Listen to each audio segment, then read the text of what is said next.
I would like to welcome Sharon Steed.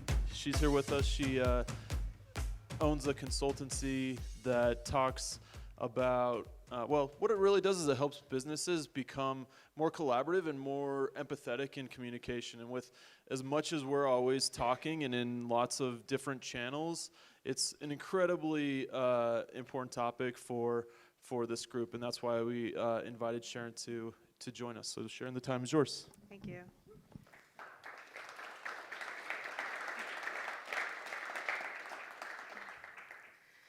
All right, so this is a talk on communication, and I can't talk about communication without first telling you that I stutter. And stuttering has taught me things about communication that I would not have ever learned if I was a fluent person, and I am going to explain that. This is me when I'm around 3 years old. I know, I'm adorable. And this is around the age when I began to stutter. However, that's pretty normal. Something like 75% of kids who are this age stutter. And they usually, by the time they hit around 5 or 6, it just kind of goes away. And so the parents were just like, hey, it's fine. Like, she's gonna be fine. And by the time she hits first grade, yay, it'll be gone. So as I got older, though, I finished up, junior high, and I learned how to drive, and I went to college, and I applied for jobs, and I woke up one day, I was 26, 27, and one, I'm still stuttering, and that's awful, and two, I had figured out that I was pretty terrified to talk to people. A lot of people that stutter have pretty complicated relationships with the way that they speak.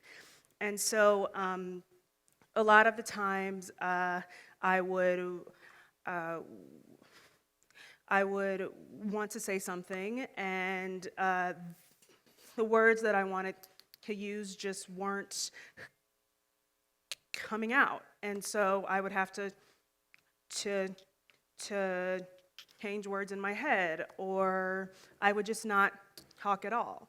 And so I came to a place in my life where I knew that, me not talking was kind of a big problem. I have been a consultant for almost 10 years now, and the only way to get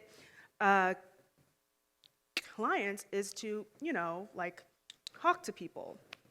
And so I knew that I had to face this fear. So I decided to face it in the biggest way I knew how, and that was to pursue public speaking.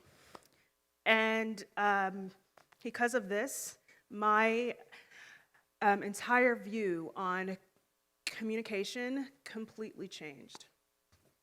So the first thing that I want to tell you is that communication should be a very empathetic act. The problem is that it's not. And how I'm going to explain this to you is by showing you how we typically approach conversations and how that approach is pretty much wrong. So, this is you, and you're just, thinking about things that are happening in your life or the pending, implosion of the world as we know it, simple things. And then you are like, hold on, I have an idea. So this is you, this is your idea, and you don't want to brag, but you think that this idea is a pretty good idea. So you think about it. You think about how you want to present it. You think about the words that you want to say, and then you think about how you want the person to feel that you're going to tell your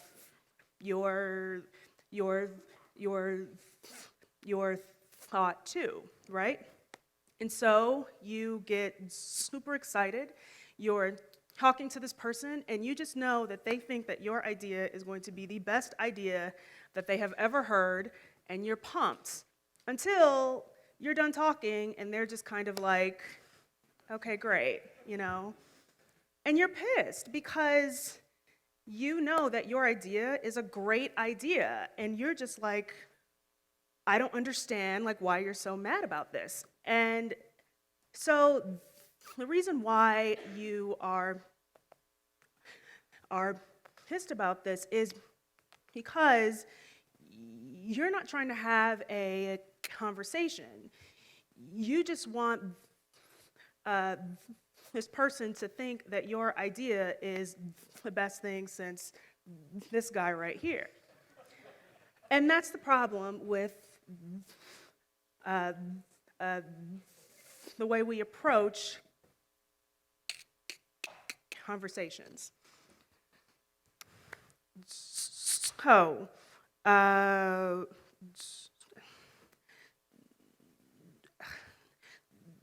so how do you change this, right? You have to think about the other person. You have to be very empathetic. So, the reason why empathy is so important is because it fuels connection. And if this is true, then it's also going to drive a collaboration. And when it comes to building teams and building companies and building, really cool products, the most important thing that you can have is collaboration. However, we have a couple of problems here. The first is that collaboration in 2017 is done pretty much on the internet. And this is really cool too, though, right? Because tools like Slack and Facebook and texting, those things, they help us feel more connected. They help us to share things pretty easy. They also help us to build a common ground. The problem, though, is that when you're just typing away on a computer or on your cell phone, the person that you're talking to isn't a person. They're a username, or they're an avatar or a Twitter handle. And because of that, because it's not an actual person that you're talking to, the empathy that you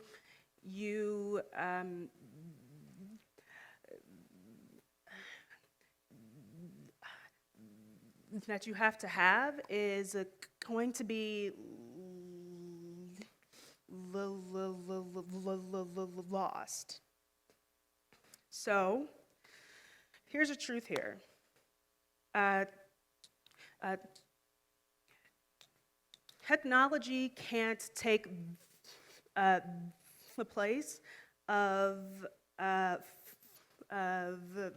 face-to-face communication.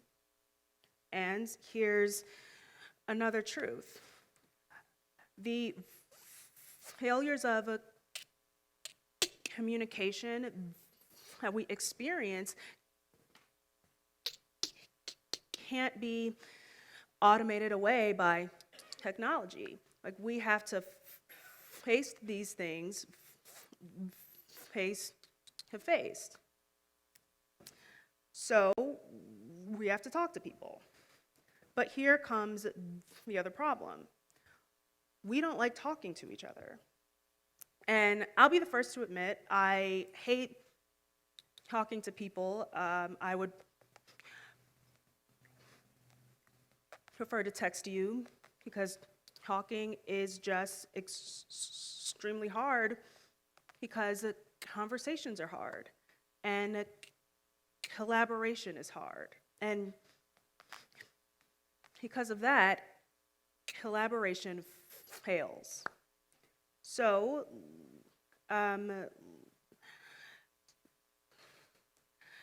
let's break down why collaboration fails so we can then know how to fix it. So, the two big reasons why collaboration fails is because people are afraid of being incorrect or wrong, and they're afraid that people aren't going to completely comprehend the things that they're trying to say. So let's first talk about the fear of being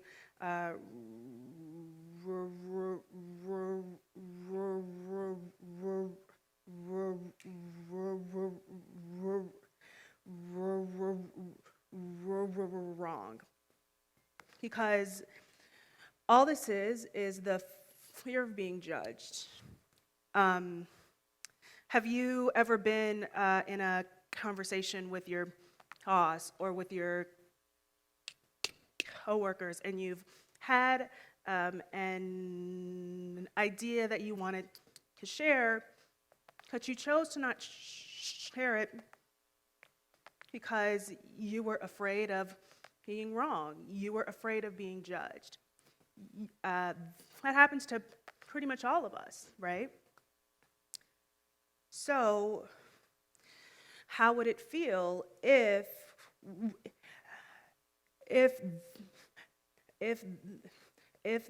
that fear just wasn't there, right?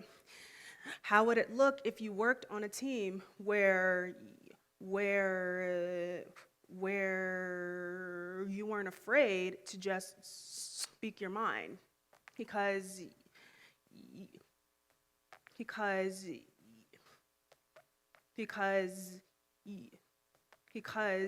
you knew that you weren't going to be judged.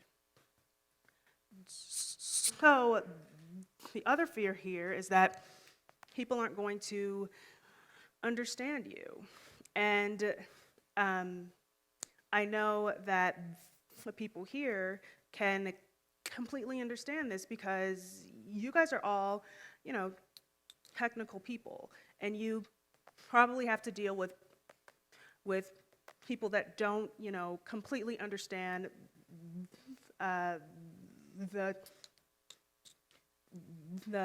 technology that you guys are trying to explain, right? And so instead of trying to, take your time and explain these things, you just don't even bother because it's just going to take too long and people probably just aren't going to understand you. So the way you fix this is to speak up. and to encourage the people on your teams to do the same. Because silence kills collaboration. Um, um,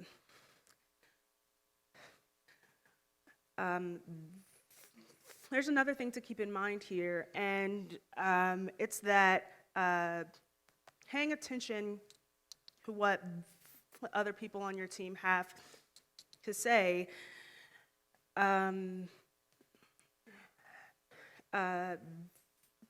that's going to truly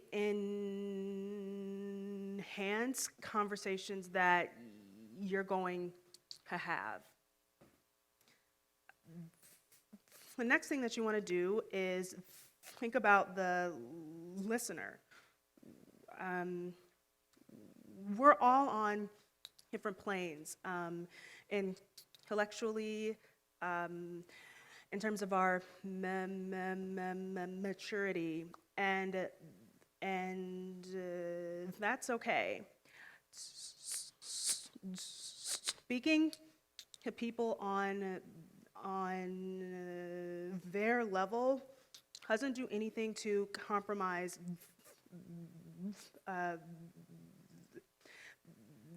the level that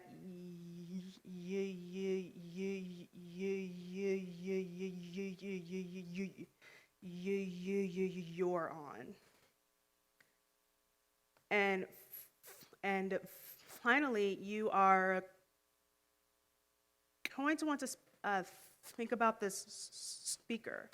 You know, I know how difficult it is to, pay attention to a person who is struggling to communicate, their ideas. However, patience is the best tool that we have to help encourage collaboration and to encourage more effective communication.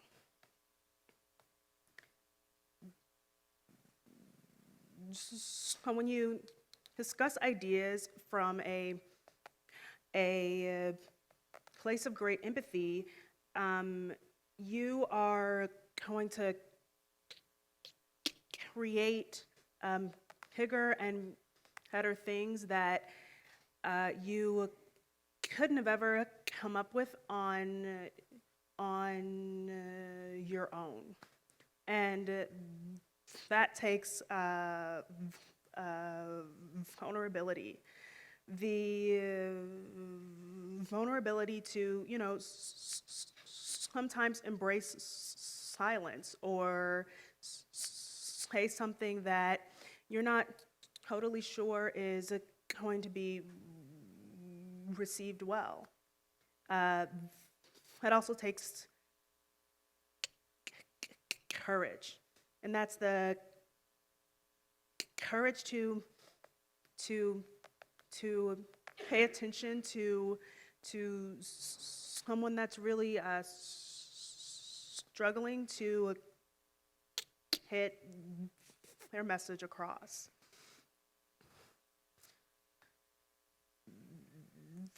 The only way that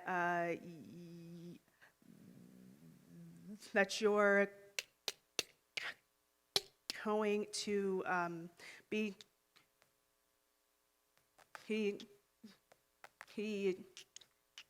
truly effective communicators is if you are truly empathetic communicators.